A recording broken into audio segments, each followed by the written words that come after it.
அனைவருக்கும் என் இனிய காலை வணக்கம்.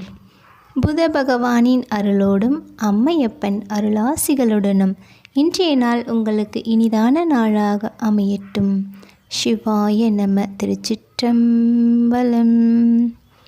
சுட்டறுத்தல் பகுதியை தொடர்ந்து 7வது பாடலை விளக்கத்துடன் பார்ப்போமாக.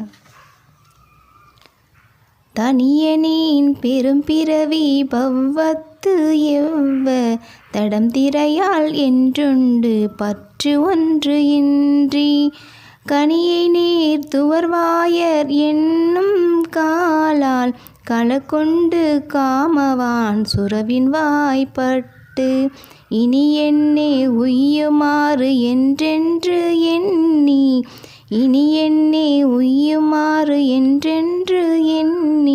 அஞ்செழுத்தின் புனை பிடித்து கிடக்கின்றேனே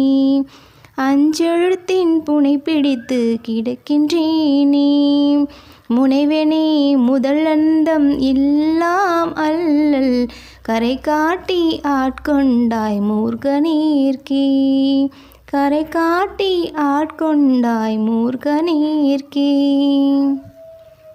தனியனாய் பிறவிப் பெருங்கடலில் விழுந்து பலவகை துன்பங்களாகிய அலைகளால் எரியப்பட்டு மற்றோர் உதவியும் இன்றி மாதர் என்னும் பெருங்காற்றால் கலங்கி காமமாகிய பெரும் சுறாவின் வாயில் சிக்கி இனி பிழைக்கும் வழி யாதென்று சிந்தித்து உன் ஐந்தெழுத்தாகிய புனையை பற்றி கிடக்கின்ற என்னை முக்தியாகிய கரையில் ஏற்றி அருளினை.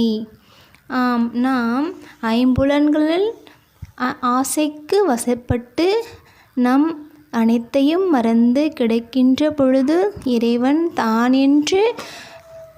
தானென்று நின்று அதன் வழி நம்மை ஆட்கொண்டதன் பொருட்டு என்னை இவ்வாறாக ஓர் நல் நிலைக்கு கொண்டு சென்று முக்தியாகிய ஓர் சித்தியை எனக்கு தந்தாயே இறைவா என்று இறைவனது திருப்புகழை கூறும் விதமாக இப்பாடல் வரிகள்.